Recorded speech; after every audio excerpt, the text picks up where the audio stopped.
செல்வமணி வேற கொண்டு போய் போட்டு சீக்கிரமே எஸ்டேட்டுக்கு வேலைக்கு போயிடுவோமா. சூப்பர்வைசர் திட்டுவான். ஜோதி வீட்டில் இல்லையா? நீங்கள் யாருண்ணே? நான் ஜோதியோட அண்ணன். ஜோதியோட அண்ணனுங்களா? விறகு எடுத்துட்டு அதோ பின்னாடி வருது பாருங்கண்ணே. எல்லாம் விறகு எடுக்க போய் ஆமாண்ணே, எல்லாம் விறகு எடுக்க போயிருந்தோம். இதோ பின்னாடியே வந்துட்டு இருக்கு பாரு. நாங்கிட்டு சரிக்கா சரி. என்ன விறகு சுமக்குதா? ஒருவேளை வேற யாரையும் சொல்கிறாங்களா? இப்படி அக்கா ஏண்ணே? எந்த ஜோதியை சொல்கிறீங்க? அண்ணா சென்னையிலேருந்து கட்டி கொடுத்தீங்கல்ல அந்த ஜோதி தானே. உங்கள் பேர் செல்வம் தானேண்ணே. உங்களை கல்யாணத்துல எல்லாம் பார்த்துருக்கனே. ஐயோ உங்கள் சரிம்மா சரி. உங்கள் தங்கச்சி தானே?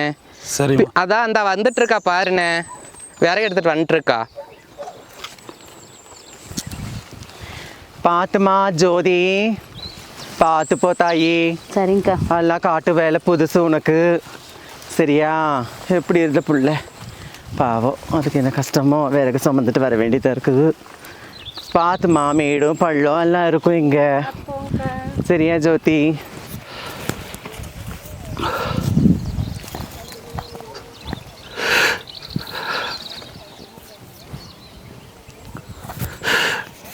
எப்படி வளர்த்து கொடுத்த?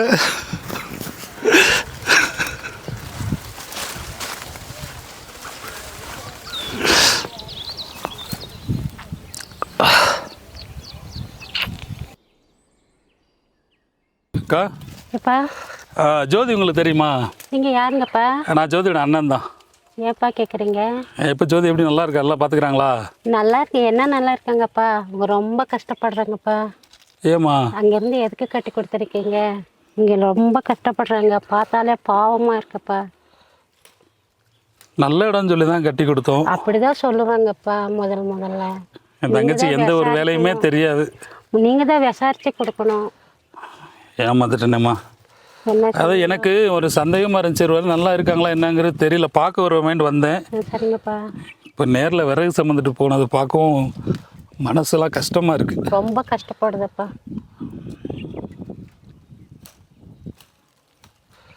நீங்கள் விசாரித்து குடிச்சிருக்கலாம். தப்பு பண்ணிட்டேன். சரிம்மா, நான் போய் பார்த்துக்கிறேன். சரிப்பா, போய் பாருங்க.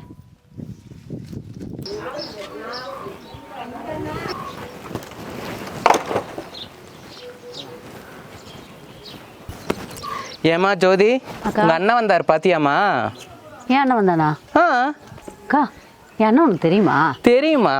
ஆமாம்மா ஜோதி, உங்கள் கல்யாணத்தில் அப்புறம் உங்கள் அண்ணன் நான் பார்த்தது இல்லையா? உங்கள் அண்ணன் தாம்மா. என் அண்ணன் எனக்கு தெரியும் வந்தானா? ஆமாம்மா. எங்கக்கா போனா? அவர் எங்கிட்ட கேட்ட நேரத்துக்கு நேரம் பஸ் ஸ்டாண்டு போயிருப்பாருமா. பஸ் ஸ்டாண்டு போயிட்டானா? ஆமாம்மா. எனக்கா வரேன். பாவ ஜோதி, அவங்க அண்ணனை பார்க்கறக்கு ஓடுது. ரொம்ப நாள் கழிச்சு விட்டு வந்திருக்காரு. அந்த பிள்ளைய நல்ல இடமா பார்த்து கட்டி கொடுத்துடக்கூடாது. எல்லாம் அவங்கவுங்க தலையெழுத்து. ஓகேவா? அண்ணே, அண்ணே. என்னம்மா? என்னங்க என்னை பார்க்கணுன்னு அங்கேருந்து இவ்வளோ தூரம் வந்துட்டு பார்க்காமலே போயிட்டு இருக்க? உன இந்த கோலத்தில் பார்க்க கட்டி கொடுத்த என்னம்மா வாழ்க்கை வாழ்ற? நான் சந்தோஷமா தானே இருக்கேன். போமா, உன் வாழ்க்கையை பாரு, நான் எப்படிலாம் வளர்த்தேன். அண்ணே,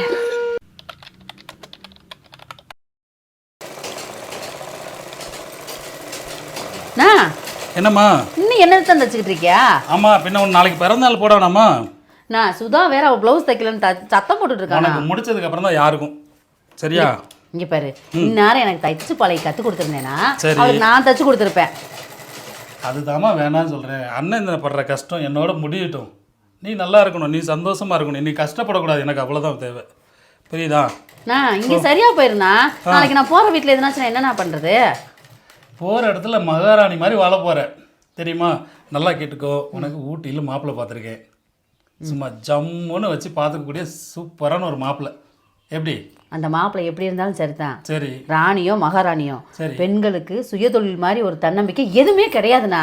அது உண்மைதாம்மா. அது கஷ்டப்படுறவங்களுக்கு, என் தங்கச்சி கஷ்டப்படலைல்ல, கஷ்டப்படுறவங்களுக்குலாம் அதுதான் தேவை. நீ எப்படி வாழ போகிறங்கிறது நான் பெரிய கனவு கண்டு வச்சுருக்கிறேன். அதில் நமக்கெல்லாம் தேவையில்லாத விஷயம். அண்ணனோட இந்த கஷ்டம் முடியட்டும். நீ நல்லா இருக்கணும், எனக்கு அவ்வளோதான் தேவை. ரைட்டா? இனிமேல் அந்த தையல் சொல்லிக் கொடு எனக்கு தொந்தரவு பண்ணக்கூடாது. ரைட்டா? நீ போய் பேசாமல் சந்தோஷமாக இருக்கிறதுக்கு பாரு. மாப்பிள்ளையோட ஃபோட்டோ உனக்கு கொடுக்குறேன். எப்படி இருக்கு பார்த்து சொல்றியா? அங்கிட்டு போனா சரிடா.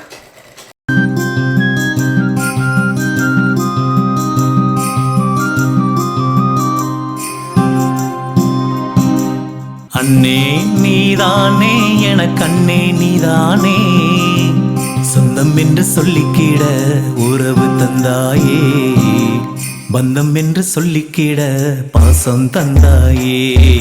அண்ணே நீதானே எனக்கு அண்ணே நீதானே, சொந்தம் என்று சொல்லிக்கிட உறவு தந்தாயே, பந்தம் என்று சொல்லிக்கிட பாசம் தந்தாயே. அண்ணன் கொண்ட பாசந்தானே அளவில்லாதேசம், எண்ணம் போல வாழ்க்கை எங்க அண்ணனுக்கும் நடக்கும். நாங்க இருக்கிறோம், அன்ப கொடுக்கிறோம்.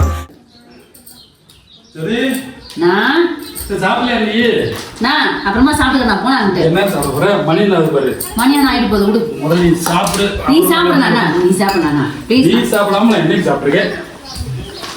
நீ விளாடு, அண்ணன் உனக்கு ஊட்டி விடுறேன். என்ன என்ன குழம்பு? உனக்கு பிடிச்ச குழம்பு தான். ஓ, அவர் பேர் குழம்பா? ஆமாம், எனக்கு பிடிக்கலாம். அண்ணன் உனக்கு அஞ்சே வச்சிருக்கேன் நீ குழம்பு. அப்படியா? உனக்கு தெரியாதுல்ல? தெரியாது. அப்படி நான் குழம்பு வச்சு நீ சாப்பிட்டேன்னு வச்சுக்கோ, அப்புறம் அவ்வளோதான் பார்த்துக்க.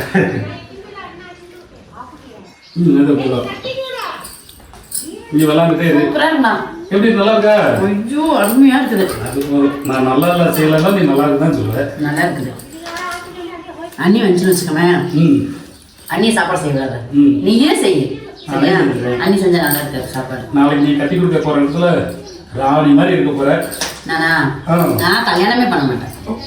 கல்யாணம் நம்ம எப்படி புதுசு இதே மாதிரி விட்டு விடும்போது அங்கே மறந்துடுவேன். இந்த வாய்க்கும் நூறுரூவாய்மா, நூறுரூவாய். நான் கல்யாணம்லாம் வேணாம், அப்புறம் வரைக்கும் உங்களையே நான் இருந்துக்கிறேன். அதெல்லாம் நடக்கிற காரியம் இல்லாமா?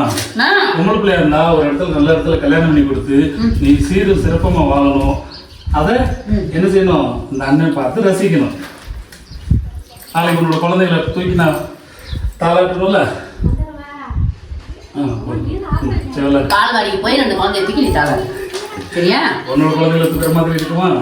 தாய் மாமனுக்கு என்ன உரிமை அதிகம்? தங்கச்சி குழந்தைகளை தூக்கி கொண்டாடி ஊட்டு ஊட்டு ஊட்டு ஊட்டு ஊட்டு.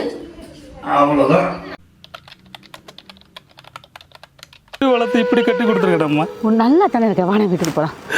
நான் வரல. வாண வீட்டுக்கு போலாம். வாண அண்ணா, வாண வீட்டுக்கே வரல. நான் இங்க பாருண்ணே. அண்ணா, இப்போ என்ன நடந்துச்சுன்னு நினைச்சிட்டு இருக்க? அண்ணா வாண, நீ அழுகிறது மாதிரி எதுவுமே நடக்கல. வாண வீட்டுக்கு போலாம். என்னம்மா நீ இந்த காட்டு மேட்டில் நீ விறகு சமைக்கிற பார்க்குறக்கான இங்கிருந்து வந்திருக்கேன். நைட்டெல்லாம் கண்ணு முழிச்சு உன்னை பார்க்குறதுக்கு சொல்லாமல் கொள்ளாமல் ஆசாசியாக ஓடியாந்தேன். இப்படி விறகு சுமந்துட்டு இருக்கிறியாம்மா நீ? நீதானே கட்டி கொடுத்த? அதான் கட்டி கொடுத்தேன், அதான் கட்டி கொடுத்தேன், அதான் கட்டி. சரி வா, வீட்டில் போய் பேசிக்கலாம். வா.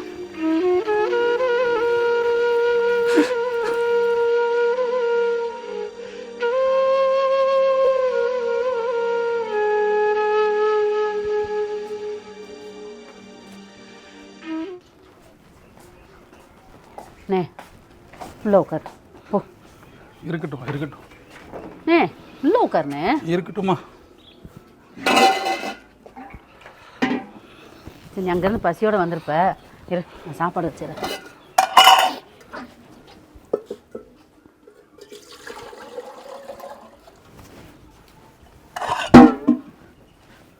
உட்காந்துரு, கடை வரைக்கும் போயிட்டு வந்துடுறேன் நான். உட்காருமா, வா.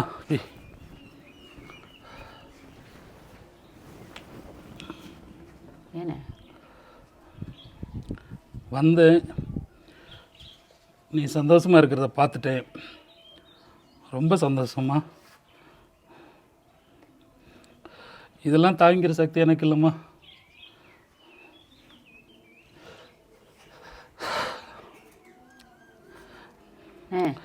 இதனால் நான் கஷ்டப்படுறது உனக்கு தெரியக்கூடாதுன்ட்டு தான்.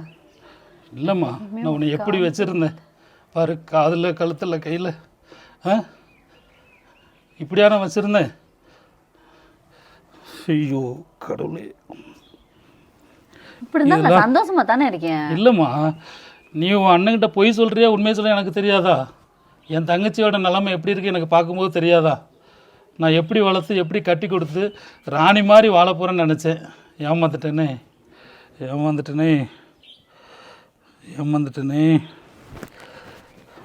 இங்கே பாரு, அடுப்படி பக்கமே உன்னை போகாமல் வச்சுருந்தேன். விறகு பொறுக்கி மலை மேலே போய் விறகு பொறுக்கிட்டு வந்து அதில் சோறாக்கி சாப்பிடு. என்னம்மா பண்ணுறாவன்?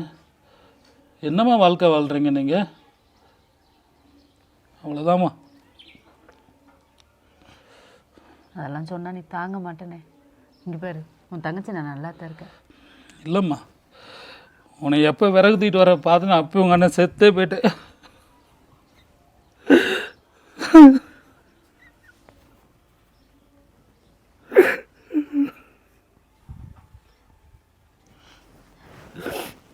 கவலைப்படாதீங்க பாரு, நான் நல்லா தான் இருக்கேன், ஒன்றும் பிரச்சனை இல்லை. ஒரு 10 நிமிஷம் சாப்பாடு மட்டும் செஞ்சிடலாம். எனக்கு எதுவுமே வேணாம்மா. அதாவது நம்மளால் இங்கே இருக்கவே விருப்பப்படலை. இங்கே நான் இருக்க என் உயிர் கொஞ்சம் கொஞ்சமாக போயிடும். நான் இங்கே இருக்க விருப்பப்படலை. நான் உன்னை நல்லா வாழ வச்சேன்னு நம்பினேன். நான் ஏமாந்துட்டேன். உன்னோட வாழ்க்கையை நாசம் பண்ணிட்டேன். உன் வாழ்க்கையை நான் தான்மா நாசம் பண்ணிட்டேன். என்ன தப்பு பண்ணிட்டேன் தெரியுமா? சுயமாக உனக்கு ஒரு தொழிலை கற்றுக் கொடுக்காம, ஐயோ, கட்டி கொடுக்குற இடத்துல நல்லா பார்த்துக்குருவாங்க, நல்லா வச்சுக்கிடுவாங்க, ராணி மாதிரி பார்த்துக்குறவங்க நல்ல ஏமாந்துட்டேன். என்னை மாதிரி எத்தனை பேர் ஏமாந்து போகிறாங்களோ. இல்லைம்மா, நான் இதுக்கு மேலே இங்கே இருக்க விருப்பம் வரல, இருக்க என்னால் முடியாது.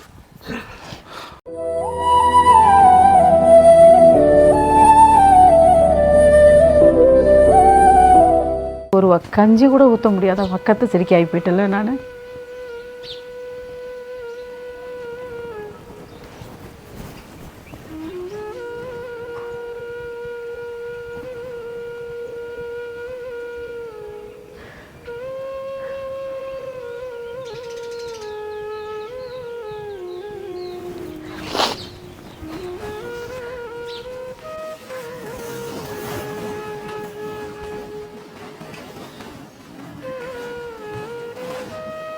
என் அண்ணனும் தொழிலை கற்றுக் கொடுக்கல, ஆனால் புருஷனுக்கும் கட்டி கொடுக்கல. கையில் வருமானம் ஒன்றும் இல்லையே. இது நாள் வரைக்கும் நான் படுற கஷ்டமும் துன்பமும் யாருக்கு தெரியக்கூடாதுன்னு நினச்சனோ அவனுக்கு தெரிஞ்சிருச்சு. இதுக்கு மேலே யாருக்கும் பாரமாக இருக்க நான் விரும்பலை. வாழ்க்கையில் நான் தோத்துட்டேம்மா, நான் தோத்துட்டேன். அண்ணா, இதுக்கு மேலே உனக்கு நான் கஷ்டத்தை கொடுக்க விரும்பலை. நான் போகிறேண்ணா, நான் போகிறேன்.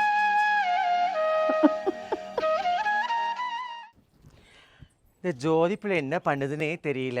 பசிக்குது வேற, கதவு வேற சாத்திருக்கு. ஜோதி, ஜோதி,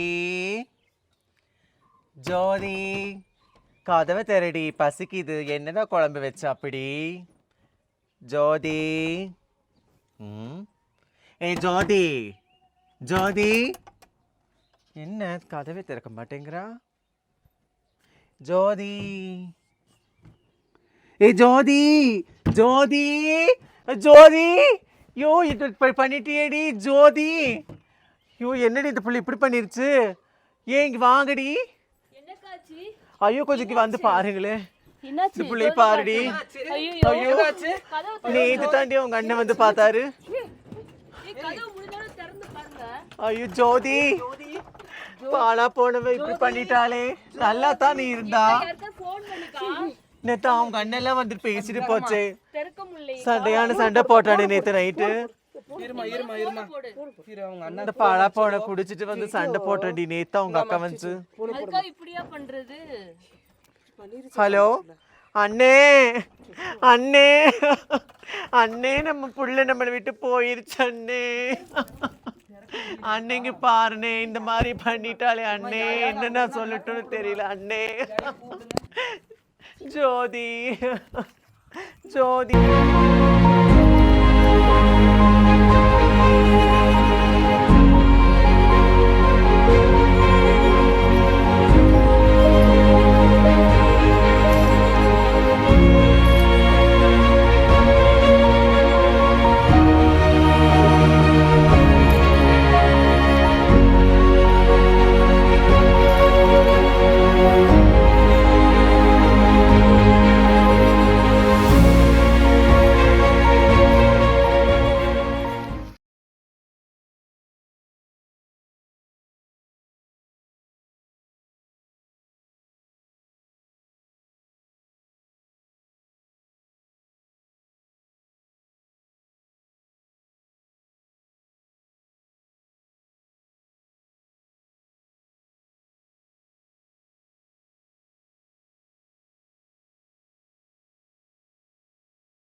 நான் இன்னும் இறக்கலை. நான் உருவாக்குற ஒவ்வொரு தையல் கலைஞர்களையும் சகோதரிகள் முகத்துலையும் நான் உன்னை பார்க்குறேன். இனிமேல் எந்தோட பெண்களோட வாழ்க்கையிலையும் தோல்விங்கிற விஷயம் வராத அளவுக்கு பார்த்துக்கணும்னா அவங்களோட வாழ்க்கையில் சுய வருமானங்கிறது கட்டாயம். பெண்களுக்கு சுய வருமானம் கொடுக்கக்கூடிய தைரியமும் தன்னம்பிக்கையும் பாதுகாப்பும் வேறு யாராலும் கொடுக்க முடியாது. கண்ணுக்கு தெரியாத ஒரு ஊன்றுகோல், அது பெண்களுக்கு ரொம்ப அவசியம். அந்த ஊன்றுகோல் என்னென்னா அந்த சுய வருமானம் மட்டும்தான். பெண்களுக்கு சுய வருமானம் இருந்துச்சுன்னா கண்டிப்பாக அங்கே வாழ்க்கையில் எந்த ஒரு பிரச்சனைக்காக இருந்தாலும் சரி, எந்த ஒரு கஷ்டமாக இருந்தாலும் சரி, கண்டிப்பாக ஃபேஸ் பண்ணிடுவாங்க. அந்த நம்பிக்கையில் இந்த 1 கோடி டெய்லர்களை உருவாக்கணுங்கிற இலக்கை நோக்கி நான் பயணிக்கிறேன். அதன் மூலிமா நிறைய பேரோட சகோதரிகளோட வாழ்க்கை மேம்படும் போது என்னுடைய தங்கச்சி ஜோதி ஆத்மா கண்டிப்பாக சாந்தி அடையும். நன்றி.